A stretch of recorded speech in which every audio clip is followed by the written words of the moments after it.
Welcome back to ABC News Live. Our next guest is a Jewish Israeli rights activist and a reservist for the Israeli defense who's now been called up to fight. With more than 400,000 followers online, Rudy Rochman hopes to shift global political conversations, he says, regarding the Jewish people and Israel, all while creating space for Israelis and Palestinians to unite and transcend their conflict and generate innovative ways of combating anti-Semitism. IDF reservist Rudy Rochman joins me now from Israel. Rudy, thank you for joining me. We'll, I'm sure, have an interesting conversation, but first up, just tell me, what has this past week been like for you? Yeah, thank you for having me. The beginning of this week was extremely rough. A little over a week ago, we witnessed the massacre that happened in the southern border of Israel with Gaza. As reservist units, we're civilians. It's been 10 years that I've been out of the army, and all of a sudden, Saturday morning on Shabbat, it was still the holiday of Sukkot. I get a call from my unit saying, "Come to base, we're being sent." We got to base, and within an hour of being there, we were sent in Hummers. And at first, we didn't really understand what we were going to, but as we're driving by, we can see all the burnt cars and burnt bodies and dead bodies of all over terrorists and civilians. And it was a crime scene of another degree, something that I would have never imagined experiencing, even as a combat soldier. I'm ready to fight in war if necessary, although I try to do everything to prevent us from getting into war. If there's no other choice but to defend our country, we will. But the scenes that we saw there were horrendous. That being said, there needs to be a clear message to Hamas that you can take a few lives, but you can never break the morale of the Jewish people and the nation of Israel. We're strong, and we're stronger than ever, and we're united, and we're going to be able to prevail. I'm seeing you there now in what looks like a military position of some kind.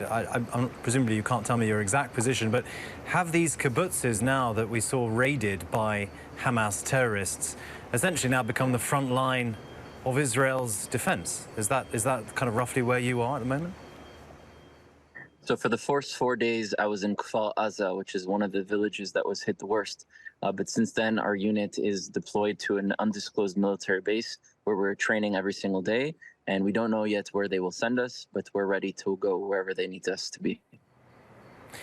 Are you concerned, though, because the intelligence wasn't there about this attack?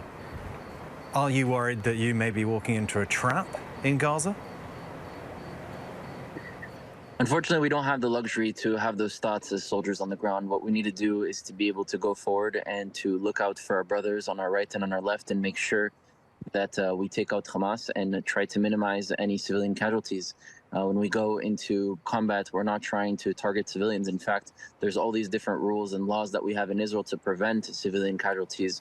What we want to do is to remove Hamas in order to free us from the threat, but also to free Palestinians from the threat, because Palestinians have been living under the oppression of Hamas. They're on their 20th year of their 4-year term.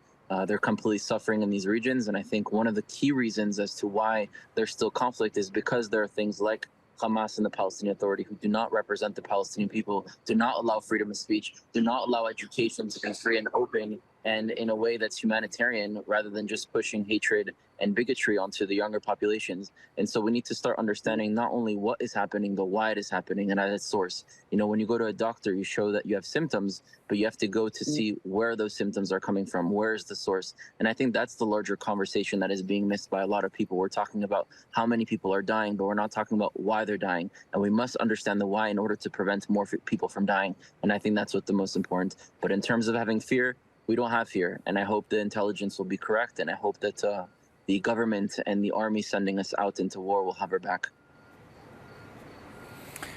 You have said that this is a humanity issue, and there are women and children inside Gaza who are in desperate need of humanitarian care and assistance. As a member of the IDF, how do you feel about that? How do you balance that need with your job? Absolutely. So just to make clear, I'm not currently in the IDF. I'm a civilian that's been brought back on reserve. So my day-to-day is not serving as a soldier. Quite to the contrary. I got out of the army 10 years ago, but because we're in this current situation, we have to be prepared to be brought back into the army in case that there are emergencies like this. That being said, I want to make it clear that most Israelis view Palestinians as their cousin.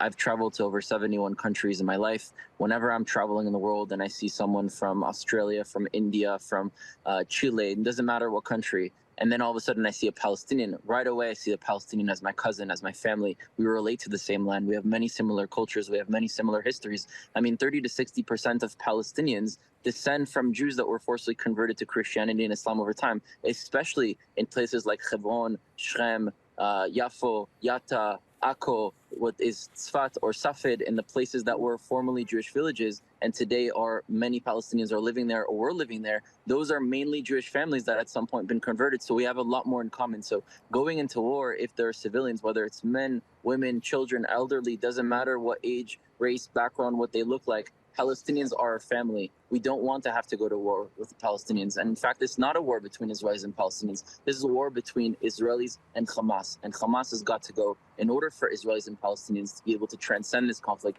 and to build a better reality together, because there is no future where either Israelis or Palestinians disappear. This is our land. It has to be one, and it has to be one for both of us. Rudy, thank you so much. It's very powerful to hear you speak about our shared humanity at a point like this. Thank you.